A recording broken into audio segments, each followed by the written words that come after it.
കഴിഞ്ഞ ദിവസം ഞാൻ എൻ്റെ ഒരു വാട്സപ്പ് സ്റ്റാറ്റസ് ആയിട്ട് ഞാനൊരു ബൊക്ക പിടിച്ചിരിക്കുന്ന ഫോട്ടോ ഇട്ടായിരുന്നു.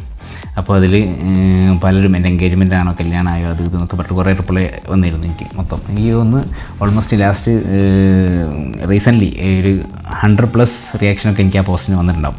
അപ്പോൾ എനിക്ക് പറയാനുള്ളത് എന്താണെന്ന് ചോദിച്ചാൽ, എനിക്ക് ആകെ ഇപ്പം 28 വയസ്സ് കഴിഞ്ഞിട്ട് ആകെ 2 വർഷമാകുന്നേ ഉള്ളൂ ഇപ്പോഴത്തേക്ക്. ഓക്കെ, പിന്നെ അതൊന്നല്ല അതിൻ്റെ ഹൈലൈറ്റ് എന്ന് പറയുന്നത്, അത് കഴിഞ്ഞ് ഞാനിങ്ങനെ സ്ക്രോൾ ചെയ്യുന്ന സമയത്ത് ഞാൻ ഇൻസ്റ്റയിൽ ഒരു ചെറിയൊരു വീഡിയോ ഉണ്ട്. അപ്പോൾ ഞാനതിൻ്റെ ഒരു കല്യാണം കഴിഞ്ഞ ഒരാൾ കല്യാണം കഴിക്കുമ്പോൾ എങ്ങനെ ചൂസ് ചെയ്യാം എന്നുള്ളൊക്കെ ഒരു വീഡിയോ. അപ്പോൾ ഞാനതൊന്നും കൂടി നിങ്ങൾക്ക് പറഞ്ഞുതരാം എന്താണെന്നുള്ളത്. നിങ്ങളൊരു ചതിയനെ അല്ലെങ്കിൽ ഒരു നുണയനെ കല്യാണം കഴിച്ചാൽ എല്ലാ ദിവസവും നിങ്ങൾക്ക് ഏപ്രിൽ ഫുൾ ഡേ ആയിരിക്കും. നിങ്ങളൊരു മടിയനെയാണ് കല്യാണം കഴിച്ചതെന്നാൽ എല്ലാ ദിവസവും നിങ്ങൾക്ക് ലേബർ ഡേ ആയിരിക്കും. ഒരു റിച്ച് പേഴ്സണാണ് കല്യാണം കഴിച്ചതെങ്കിൽ എല്ലാ ദിവസവും നിങ്ങൾക്ക് ന്യൂ ഇയർ ഡേ ആയിരിക്കും. ഒരു ഇമ്മച്യൂർഡ് ആയിട്ടുള്ള ഒരാളാണ് കല്യാണം കഴിച്ചതെങ്കിൽ എല്ലാ ദിവസവും നിങ്ങൾക്ക് ചിൽഡ്രൻസ് ഡേ ആയിരിക്കും. നിങ്ങളൊരു ലവിങ് പേഴ്സണെയാണ് കല്യാണം കഴിക്കുന്നതെങ്കിൽ എല്ലാ ദിവസവും നിങ്ങൾക്ക് വാലൻറ്റൈൻസ് ഡേ ആയിരിക്കും. നിങ്ങളൊരു റൈറ്റ് പേഴ്സണെയാണ് കല്യാണം കഴിക്കുന്നതെങ്കിൽ എല്ലാ ദിവസവും നിങ്ങൾക്ക് വാലൻറ്റൈൻസ് ഡേ ആയിരിക്കും. അടുത്തതാണ് ഹൈലൈറ്റ്.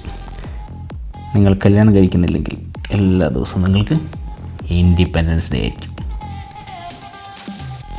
അപ്പം അതിനനുസരിച്ച് തീരുമാനങ്ങൾ എടുക്കുക. നിങ്ങളുടെ സ്വാതന്ത്ര്യം നിങ്ങളുടെ കയ്യിൽ.